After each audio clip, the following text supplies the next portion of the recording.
Hi, everybody. Welcome to Healthcare Leadership Live. This is Mike Lyons. I'm the host of the show, and I am here with my guest, Guido Piquet, and I'm super excited to chat with him today. We're going to have a fun show here because Guido is actually on the move. He is one of these jet-setting guys that is so in demand that he's at the airport all the time and he's traveling. So Guido, thanks for joining us here from the airport. We're on to your next engagement.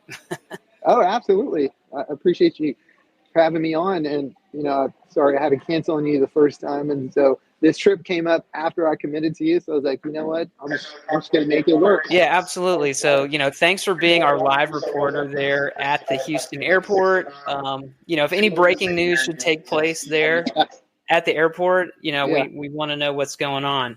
Any celebrities pop by, I'll bring them in. That's right.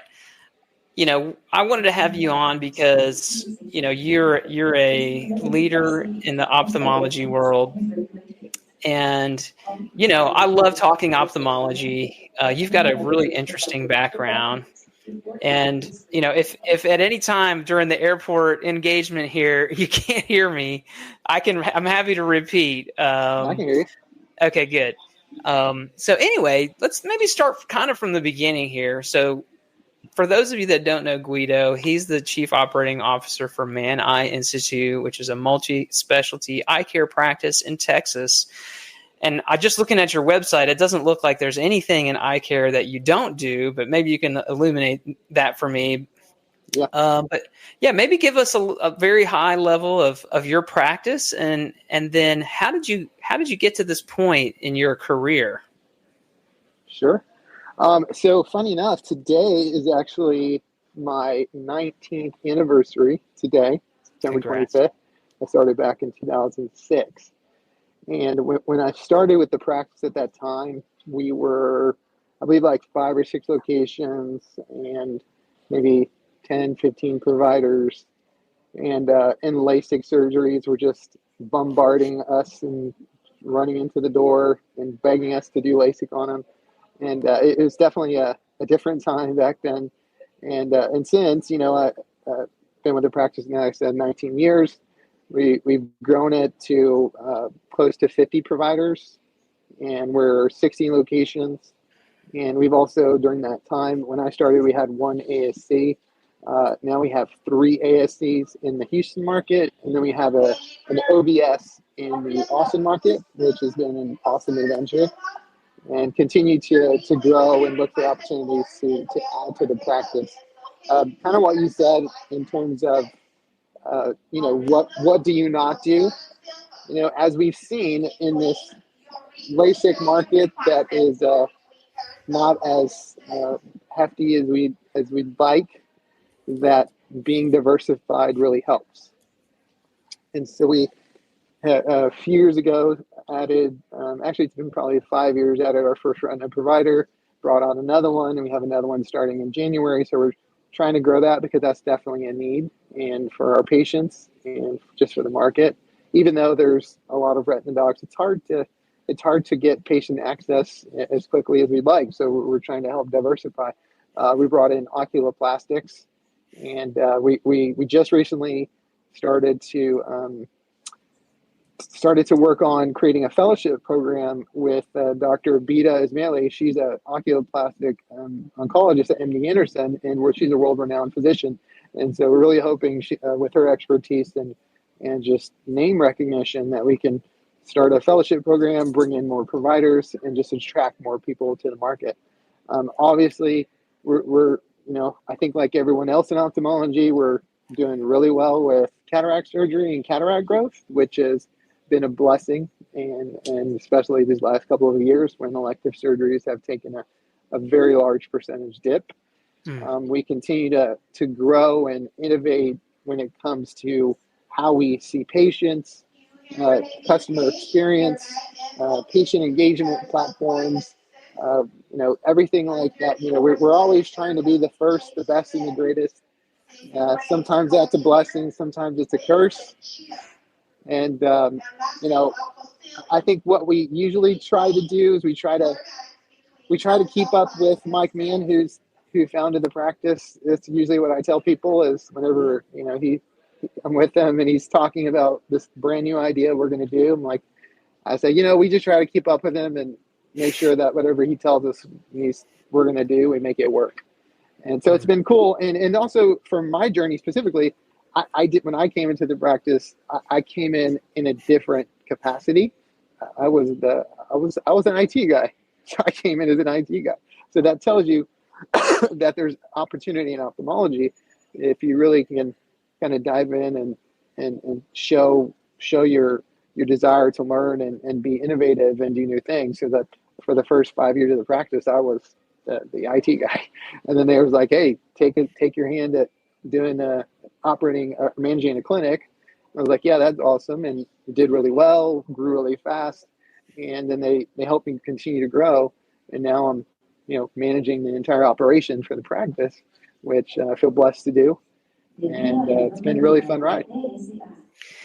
Yeah. And I wanted to touch on that because to make the jump from IT really, it's not an area of any business that I've been part of where you normally see people jump into operations leadership and senior leadership. I've worked with a lot of awesome IT folks, but it hasn't been that path. And so what do you think it was? What do you think it was that made it possible for you? And then, I don't know, what is it about you that you think helped you get identified for that type of a role? Well, I'd probably say I'm not the typical IT guy in that sense, like the stereotypical Saturday Night Live, like, move, that's not me.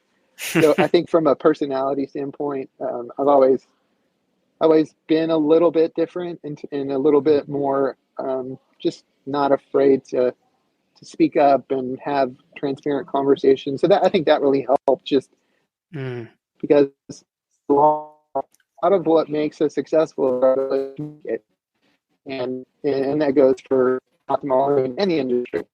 And so I think, right off the bat, I had, a little practice and then just was more inclined to be one of those communicators in the practice.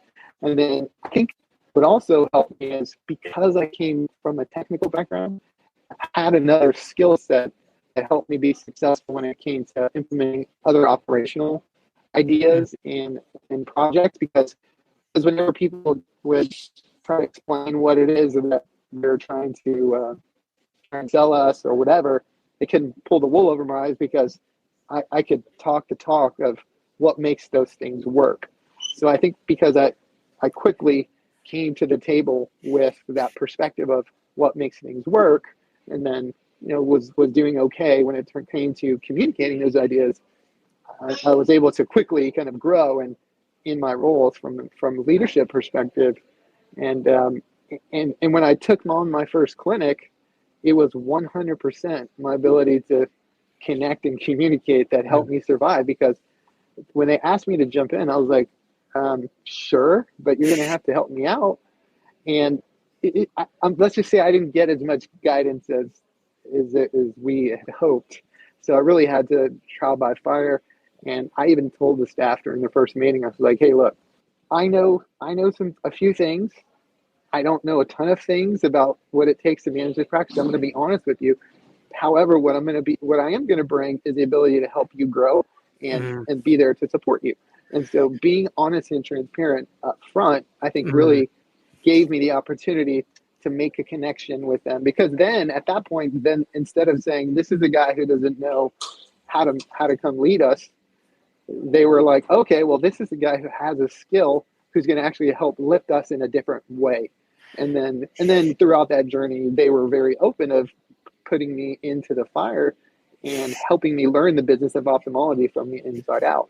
They would dump me in the visual field room. They would dump me in the maps room. And, I was, doing all that stuff on a daily basis, working on the LASIK team, working at the front desk, doing post-ops on Saturdays with the team, doing the congratulatory stuff. Looks like we lost the feed there for Guido. I think he'll be back here in a second. But what I wanted to say about what he was just saying is that when you're new as a leader, what he was demonstrating there, the word that flashed in my mind when you were talking about that was humility. It's like when a leader shows, hey, I don't know how to do this, but I'm willing to learn, and I'm willing to do front desk, or I'm willing to learn how to do a visual field. I'm not afraid to do that, and I'm humble enough to do something that I don't know how to do. That's a very endearing quality, and it's a trust building quality. And I think Stanley McChrystal talked about that in Team of Teams, if I remember correctly. And I think the Culture Code is another book where we talk about humility of the leader. So you really demonstrated that early on, it sounds like. Yeah, it was fun, and I can't say that I went in planning to do that. That I really didn't have a choice. I had to figure out what strategy was going to help me, to make a connection with these people, because there was a lot of hesitation when I stepped into the role. Like, why the hell are they bringing the IT guy in here Yeah. to help us out? And I had to hit that head on pretty quickly, and I think that authenticity really helped to just connect and get a lot further than I would have otherwise. This show is sponsored by Seasoned Advice HR Services, where I help clinical healthcare businesses to make more money and save more money by hiring better, retaining better, and reducing your HR risk. If you would like an HR assessment or ongoing HR support, please reach out to me at seasoned-advice.com. Yeah, I think authenticity, humility, those are really important. I think that's kind of one huge takeaway from that is for a leader who is looking to grow, be willing to admit what you don't know, be willing to admit your mistakes, and that will immediately, make people trust you. And I think there's even been studies that showed people who ask more questions seem more intelligent, right? They seem more capable and they seem more confident. So being willing to ask questions. And actually, on that point, I do want to say for anyone watching live right now on LinkedIn or YouTube, you can make a comment, you can share a thought with Guido or a question with Guido, and we can answer that and address that live right here on the live stream. But believe me, we have a few other topics we're going to get into. But if you have a question, please throw that our way. If you like Guido's jacket, you want to say, "Hey, Guido, man, looking sharp today." You can do that as well. Yeah, or even just say hi. I'm curious. Obviously you had that. It sounds like you had an aptitude from the get-go. You had that humility, the desire. But I'm sure that you have grown yourself with some intentionality, and maybe some people helped you grow, or maybe just, some things like came into your world that helped you to move forward in your career there. What would be one of those one or two things that you might say like really helped you to move forward? It's I'd say it's related to what we talked about when I first started. It's being really authentic and admitting what you don't know, and then getting people that have maybe a different skill or maybe more time in the industry to get them talking about those things. I'm very forward, like when I go to a conference or have a reference call, or if somebody calls me about asking people what makes them successful, or admitting that, hey, I'm struggling in this area. I think that there's a pandemic of people not wanting to admit they don't know something because they think that's a sign of weakness, when I actually think it's a sign of strength. And if you because sometimes you go to some of these meetings and everybody's got their chest puffed out and, hey, yeah, we're doing this and we're doing that and we're amazing and this and that and the other. I don't really like to talk about how amazing we are. I like to talk about our struggles. Like, hey, we're struggling with this. Like, Yeah. what did you guys do? Have you had this struggle? And the thing about our industry is that we all have the same struggle. Mm. And so somebody may have experienced that before, and they're likely open if you give them the opportunity to do that. And I wasn't huge on networking and going to the different conferences like ASOA and that before. But when I started going, Mm. I really started to find people that were willing to kind of help give me some just pearls and figure out how to take it to the next level. And, I think I've said this before in other podcasts, but even from the early days of my career before I started, when I was the IT guy working at the Best Buy Geek Squad front desk, ever since then, I was the amoeba. I call myself amoeba because I'll get close to people and then start asking them questions, suck up their knowledge, and then I just keep going and I just keep growing because people are willing to share usually, and I'm not afraid to ask questions. Yeah, being unafraid to ask questions is huge, and I love what you said about being open about where you're struggling and telling people, "Hey, this is what we're trying to work on," because that's how you learn. That's how you learn in life, is by learning from other people. And so, the more you can keep your ears open, the better off you're going to be. And yeah, you talked about networking. I recorded a show recently about the power of networking is so huge. And I think when we're in that daily grind, we forget to do that. We don't make time for that. And then years go by and we look back and we really haven't built that supportive network. But those are the people you learn from, I think. Sounds like the airport has got some activity there. Any news to report on, Guido, there from the airport? Man, it amazes me how empty it is right now, but how active the intercom is. The intercom to activity ratio is off the charts right now. There's a lot of information. I'm curious about, you have almost 50 providers, a lot of MDs and a lot of optometrists. And we were talking before that y'all have really good name recognition and Texas is a great place to be. I'm curious if and sometimes it's hard to find those MDs, right? And so sometimes you kind of, the pickings are slim, but when you get an opportunity to evaluate a potential provider, are there things that might be a deal breaker for you, or maybe things that y'all try to look for to when you're integrating a new, clinician into the office? I think every practice has had struggles, and some have made good decisions. And as far as bringing in certain providers or staff, and sometimes you didn't make the right decision. I think some of the things you learn is that you have to make sure that the person you're bringing in is a cultural fit for the organization. And usually the way to best ascertain that is to have that provider talk and meet closely with either the physician board or the executive team or whatever that is, so that there can be a very clear understanding of, how many patients does a provider typically see? How hard do we work? Do we work 5 days a week? Or there's, that's more common now too. People are asking for alternate schedules where they're not working 5 days a week.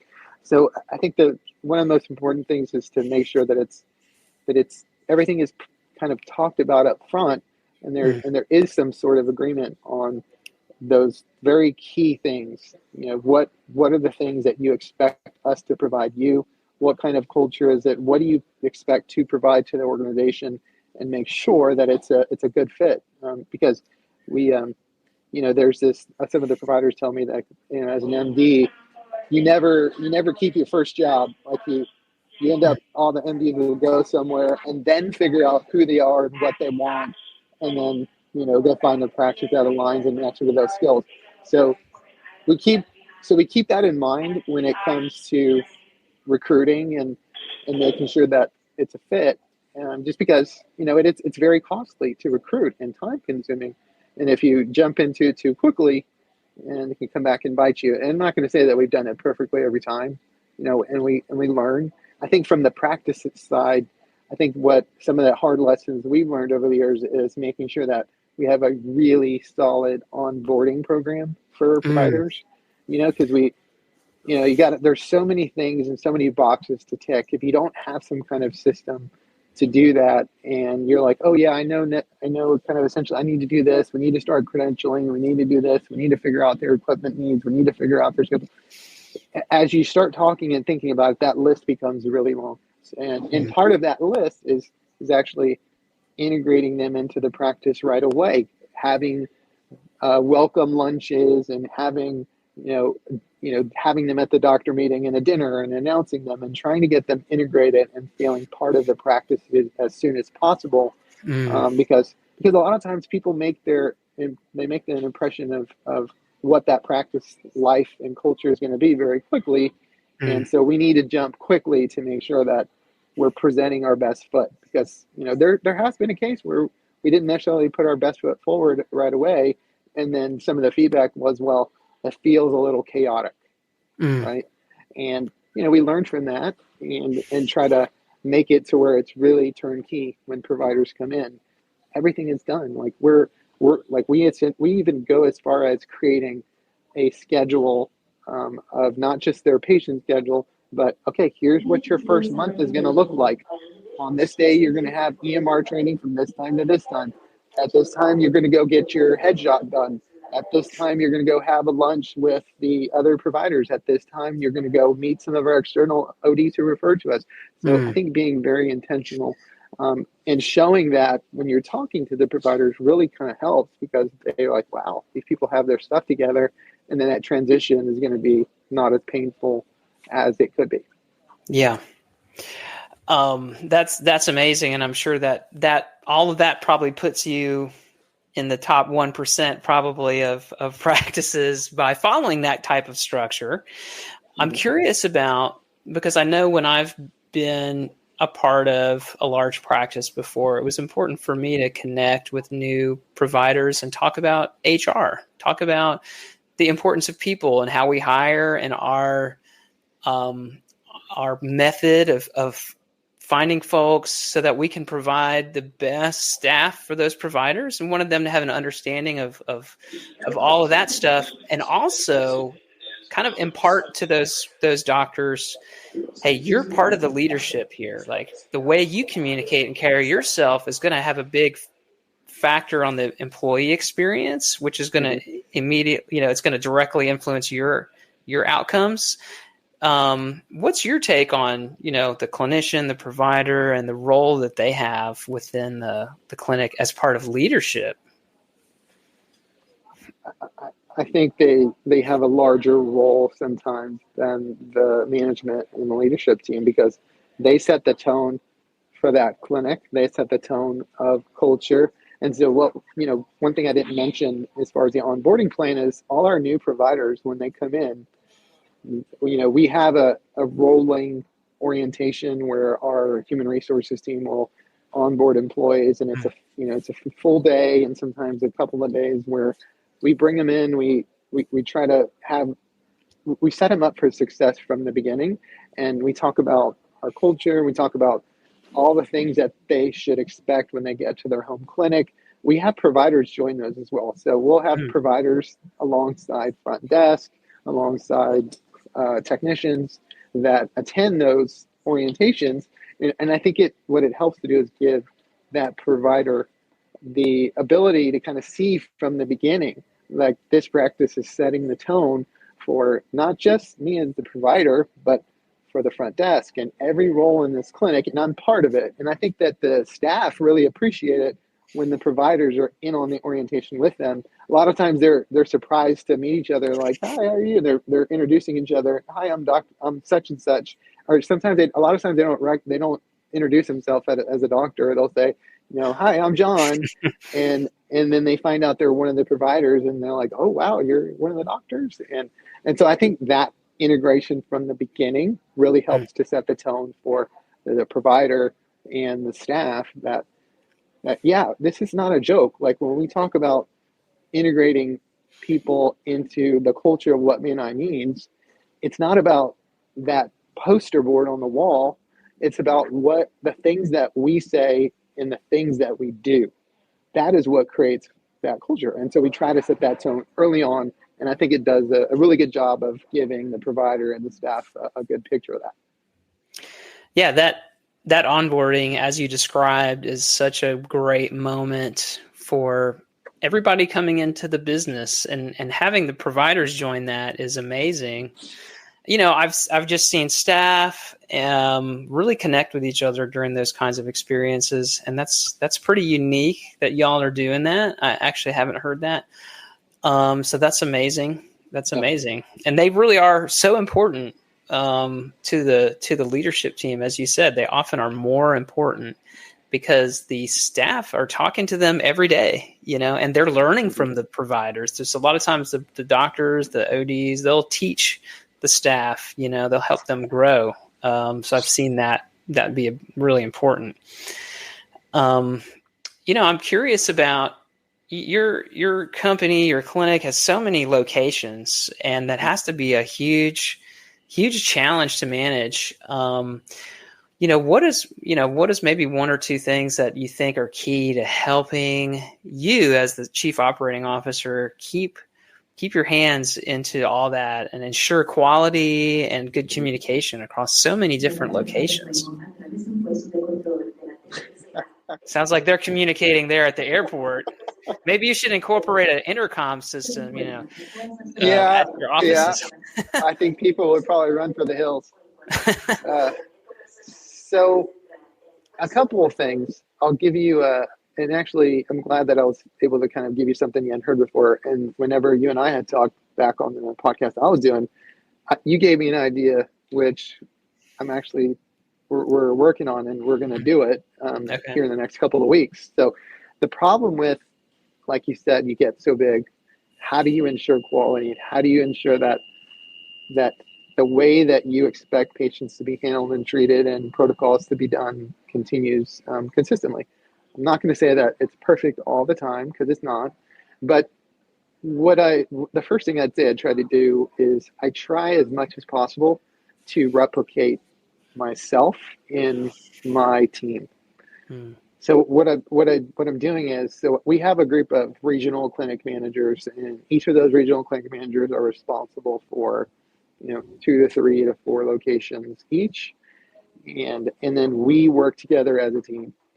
And those regional clinic managers, what my goal is to try to instill all the same things that I would say I would do, or at least from a thought process perspective, and then combine that with their personality, their great ideas. But it's instilling the culture in them so that, I don't have to go to every single clinic and try to do that myself, because I can't do that. It's just not physically possible.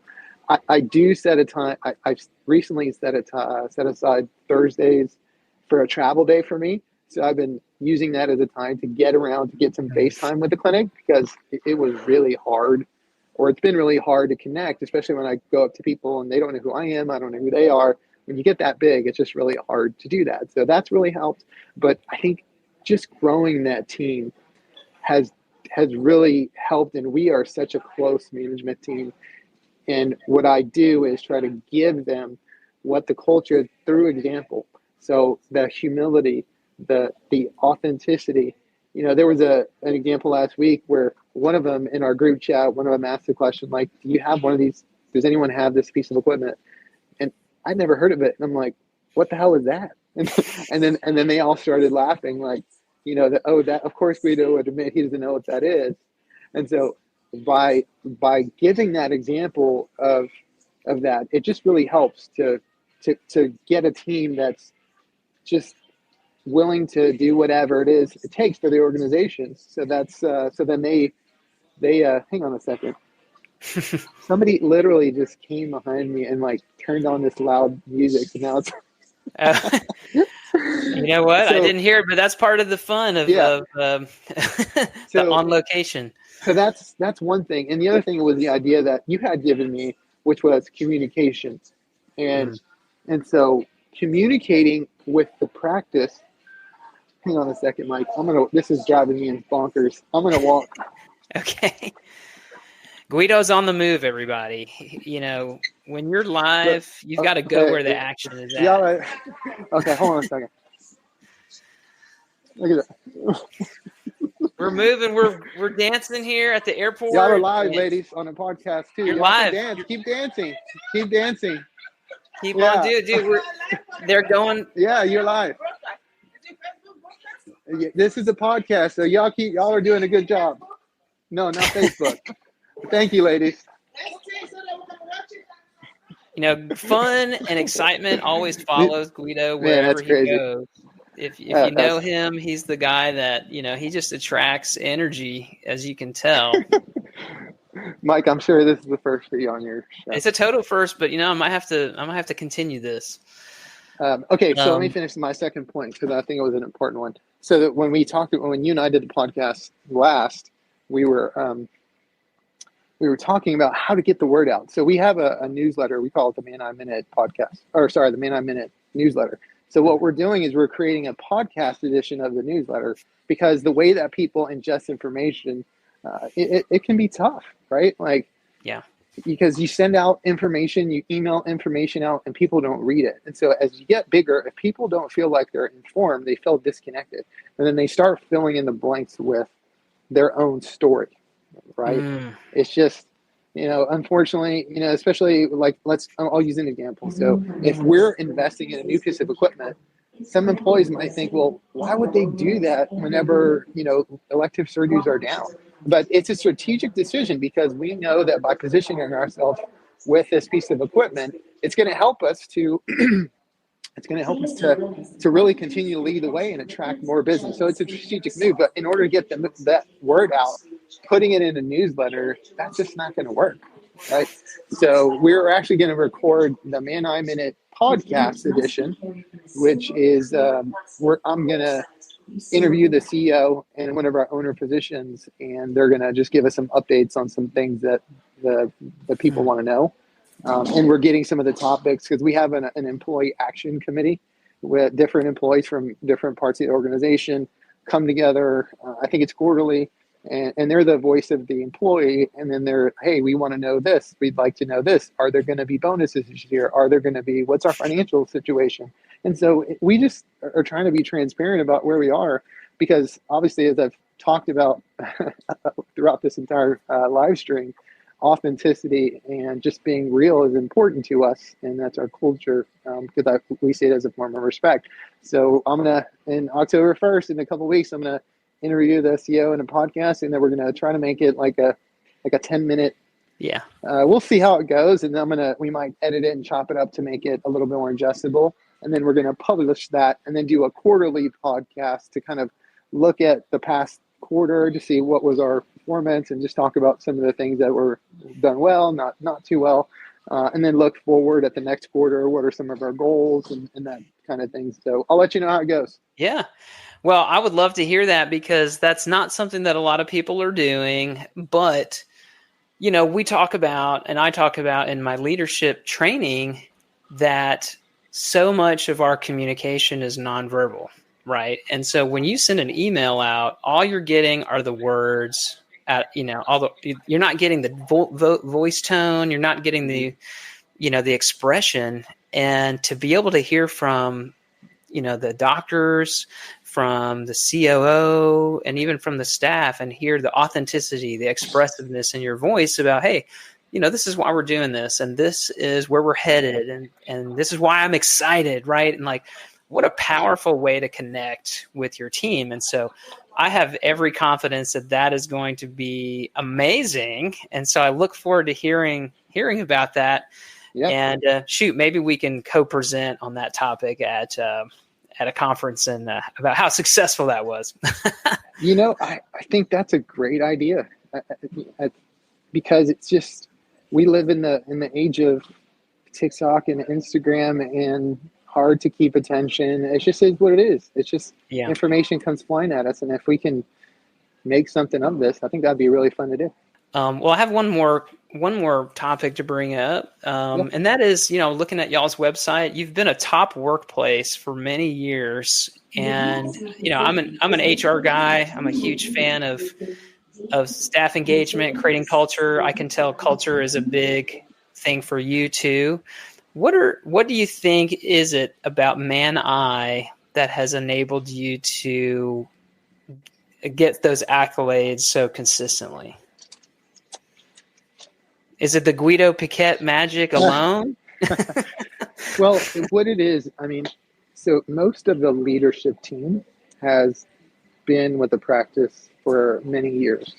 And so if we are just, as you can tell, we're just kind of down home, real people. That's just who we are. So I think people create culture the way that we intentionally say that we want to do that. But in doing that, it grows. It's infectious. And whenever you work for an organization where you have a very strong leadership team, you have great doctors, it's really hard to put your finger on it. It's kind of like the strategy that I gave that when I came into my first role as a clinic manager. Part of it, what I said was, I don't know what the hell I'm doing, number one. Number two, we're going to grow this practice. We're going to grow it. And the best way for me to encompass that growth is when the patients come in, they're going to have the very best experience possible. And then I said, and how are we going to define that? How are the patients going to have the very best experience possible? So how are we going to give that experience? What I told them is, in order for the patient to have an experience which is second to none, it has to be you. So you have to feel like you want to do it. So at the end of the day, having the staff have the best experience possible is it's all about how those employees feel. So that's what I told them. My job is to help you guys make you feel like this is a place you want to be. And if you feel like this is a place you want to be, then you're going to give the best experience possible to the patient. And we're going to grow this practice, because when patients have a great experience, they tell their family, they tell their friends, and then we just grow organically. So, and that has been the strategy. It's not rocket science. I think it can be harder to do, because when you look under the hood, there's sometimes a lot of things that go into making that happen. But in order to your initial question was, how are you continually winning best workplaces?